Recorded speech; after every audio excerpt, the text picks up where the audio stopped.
Your reaction, and how do you expect President Putin to respond as a result? Well, first, let me compliment Steve Hedrick's reporting there. That was an excellent analysis, and also the historical context, which is important here. I was in Stockholm myself last week, and then I was in Finland 2 weeks ago. This is so good for the alliance, but it's also good for both countries and for all of Europe. Two nations that bring strong liberal democratic governments, two nations, each with very strong, resilient societies, and two nations that both bring real military capabilities. So they will be security providers, not consumers. And of course, the you can, as you look at the map there that you're showing, this changes the security environment for the entire Baltic Sea, and also for what we call the High North and the Arctic. This is going to go down on a list of huge blunders by President Putin and the Kremlin. I mean, this is only the result of his unprovoked attack on Ukraine, and now he has basically created a situation where Finland and Sweden both felt they needed to join NATO.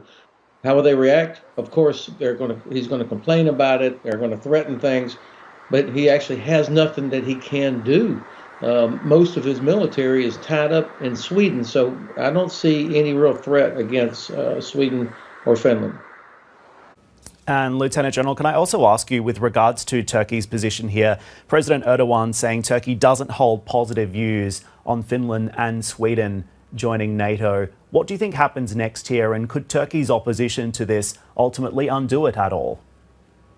I'm very confident that Turkey is going to agree to the membership of Sweden and Finland. I think I did live in Turkey for 2 years in Izmir when I was the commander of NATO's Allied Land Command. President Erdogan is going to expect to be respected as the president of the Republic of Turkey, and that he'll want to be, his views will need to be considered. And I think his concerns about PKK, the terrorist organization, ought to be heard. But I think at the end of the day, he knows that Turkey's security depends on a very strong and stable NATO. And so he will see that this is in the best interest of Turkey. But he and other countries have wanted the alliance to pay more attention to the Black Sea region as well. And so I think he's probably using this as an opportunity to draw more attention into security requirements in the Black Sea. And also, this could be leverage for him to push the United States to go ahead and deliver the F-16s that Turkey has asked for. I'm not talking about F-35, but F-16s that have been held up. And perhaps this might be a good opportunity to get that done. I think it should happen.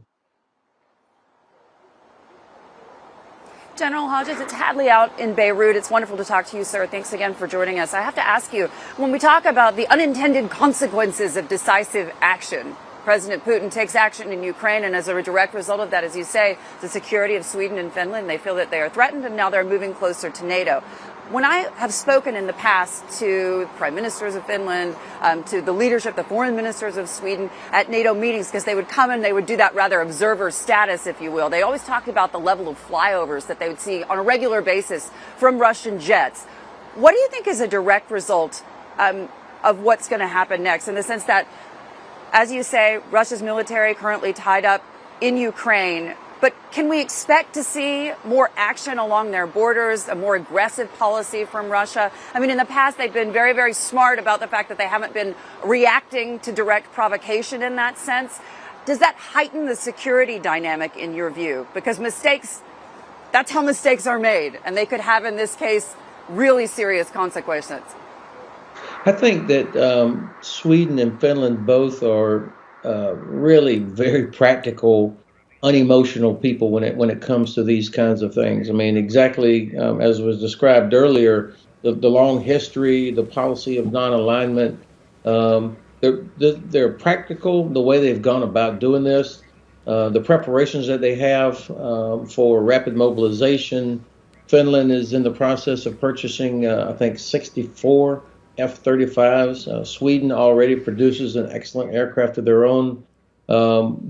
both nations, but particularly Sweden, have always coordinated activities closely with the alliance. So I think that the Russians understand this. Of course, there will continue to be some airspace violations, just like there are over other NATO countries. And we're a defensive alliance, and we're going to react coolly and professionally. The last thing that the Russians want is to get into a fight with all 30 nations of NATO and soon to be 32. There's a reason. There's a reason that nations are in a queue trying to get into the alliance. There's nobody knocking on the door of the Kremlin saying, "Please let us back in." They want what membership in the alliance means, which is a guarantee of collective defense.